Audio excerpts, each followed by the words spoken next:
ଅନ୍ୟମାନଙ୍କୁ ବି ସେଇଆ କହିବି, କେବଳ ଖୁସି ହୁଅନ୍ତୁ, ମା ଦୁର୍ଗାଙ୍କ ଆଗମନରେ ଖୁସି ହୁଅନ୍ତୁ, ପରସ୍ପର ସହିତ କଳି ଝଗଡ଼ା ବାଦ ବିଦ୍ୱେଷ ଏଗୁଡ଼ା ନ କରନ୍ତୁ। ଆଉ ଆମ ଗାଁକୁ ଅନ୍ୟମାନଙ୍କୁ ଅନୁସରଣ କରିବାକୁ ମୁଁ ବହୁତ ଅନୁରୋଧ କରେ। ଆଟଲିଷ୍ଟ ଭାଇଚାରାର ସମ୍ପର୍କ ଆଉ ପରସ୍ପରକୁ ମାନିବା, ପରସ୍ପରକୁ ସ୍ନେହ ଶ୍ରଦ୍ଧା, ପରସ୍ପରକୁ ସମ୍ମାନ, ଏଟା ଆମ ଗାଁ ଠାରୁ ଅନ୍ୟମାନେ ଶିଖିବା ଉଚିତ ବୋଲି ମୁଁ ଅନୁଭବ କରେ।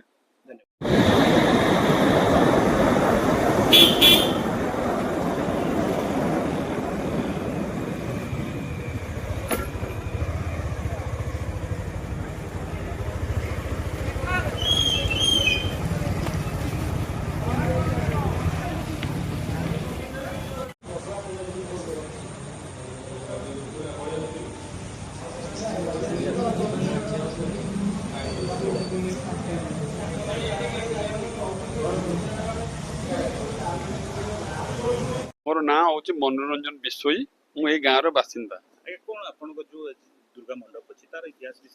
हाँ आमर एक्चुअली 1901 मसीह आमर जागुले पीठरे दुर्गा होते मुन्मय मूर्ति एबे 124 वर्ष आम कंप्लीट कर सारू। समुदाय ग्रामवासी सहयोग सदिच्छा एवं आर्थिक सहयोग आम मैंने जिनसटा खूब भल भाव में श्रृंखलित भाव में आम पिला माने बहुत उत्साही, षष्ठी ठार आरंभ करके पड़िया पर्यंत आम गाँव में देखिए बहु पिला उत्साह सहित आग्रह सहकार ठाकुर भक्ति करती पूजा करती। आमर रीतिमत पूजा हुए, कुमारी पूजा भी हुए, आमर संधि पूजा बहुत फेमस। समुदाय गाँव समस्त पुरुष महिला मैंने आसती, ता मझे आम पूरा गाँव को भोजी दिया हुए। पुणी भसाणी पर आम पूरा गाँव को भोजी दे माँ दुर्गा को मिलन कर।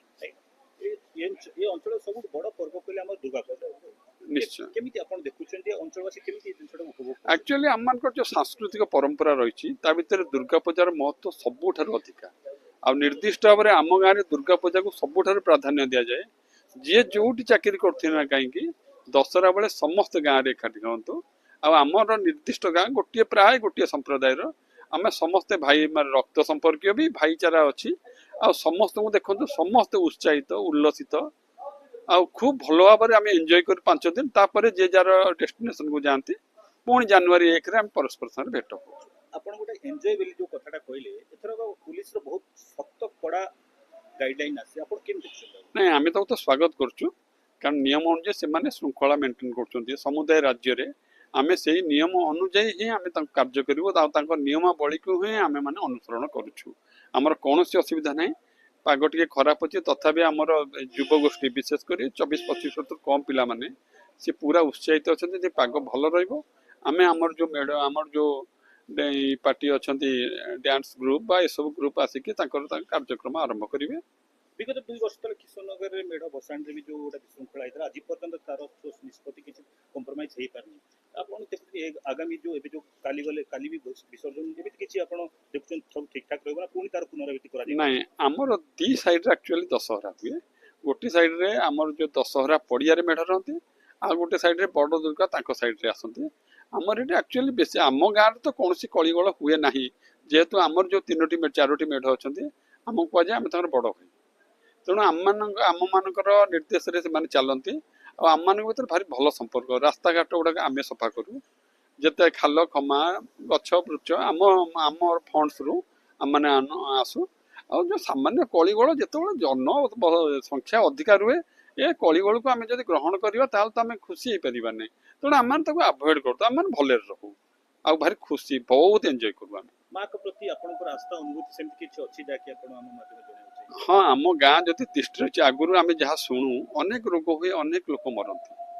दशहरा भी पालित हुए जो आर्थिक अवस्था खराब थिला आमर आर्थिक अवस्था उन्नति संगे संगे आम जागुले वर्षिकिया करूँ दुर्गा पूजा करूँ भिन्न भिन्न घट विसर्जन करूँ सप्ताह बसे आम गाँटा धार्मिक दृष्टि एक्चुअली आपण मैंने देखिए धार्मिक दृष्टि बहुत भल आम जुआड़े था ना कहीं कहीं केजाणी आम आकर्षित हो पड़ू गाँव को इवेन रविवार आसिले जागुड़ी पिठार बसीगले आम जो खुशी मिले बोध हुए जीवन में कौट मिले।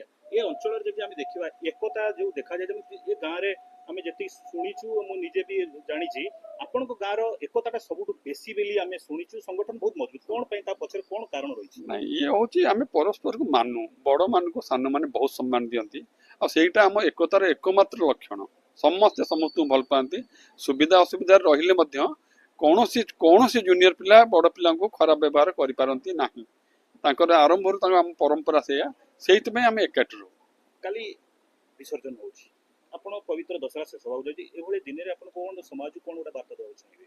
ଆମେ ସେଇଆ କହିବା ଆମେ ବର୍ଷରେ 365 ଦିନରେ ଯିଏ ଯାହାର ଡ୍ୟୁଟି କରିଥାଉ ସେ ତାର ଡ୍ୟୁଟି ବାଉଣ୍ଡ ହେଇଯାଏ କାମ କରେ କିନ୍ତୁ ଏଇ ଯୋଉ ଅବସର ମିଳେ ଏଇ ଯୋଉ ସାଂସ୍କୃତିକ ସମନ୍ୱୟ କହୁଛି ସେଇ ସମୟରେ ଆମେମାନେ ତ ଏନ୍ଜୟ କରୁ ଆମ ଗାଁକୁ ଅନ୍ୟମାନେ ମଧ୍ୟ ଏନ୍ଜୟ କରନ୍ତି ମୁଁ ଅନ୍ୟମାନଙ୍କୁ ବି ସେଇଆ କହିବି କେବଳ ଖୁସି ହୁଅନ୍ତୁ ମା ଦୁର୍ଗାଙ୍କ ଆଗମନରେ ଖୁସି ହୁଅନ୍ତୁ ପରସ୍ପର ସହିତ କଳି ଝଗଡ଼ା ବାଦ ବିଦ୍ୱେଷ ଏଗୁଡ଼ା ନ କରନ୍ତୁ ଆଉ ଆମ ଗାଁକୁ ଅନ୍ୟମାନଙ୍କୁ ଅନୁସରଣ କରିବାକୁ ମୁଁ ବହୁତ ଅନୁରୋଧ କରେ ଆଟଲିଷ୍ଟ ଭାଇଚାରାର ସମ୍ପର୍କ ଆଉ ପରସ୍ପରକୁ ମାନିବା ପରସ୍ପରକୁ ସ୍ନେହ ଶ୍ରଦ୍ଧା ପରସ୍ପରକୁ ସମ୍ମାନ ସେଟା ଆମ ଗାଁ ଠାରୁ ଅନ୍ୟମାନେ ଶିଖିବା ଉଚିତ ବୋଲି ମୁଁ ଅନୁଭବ କରେ।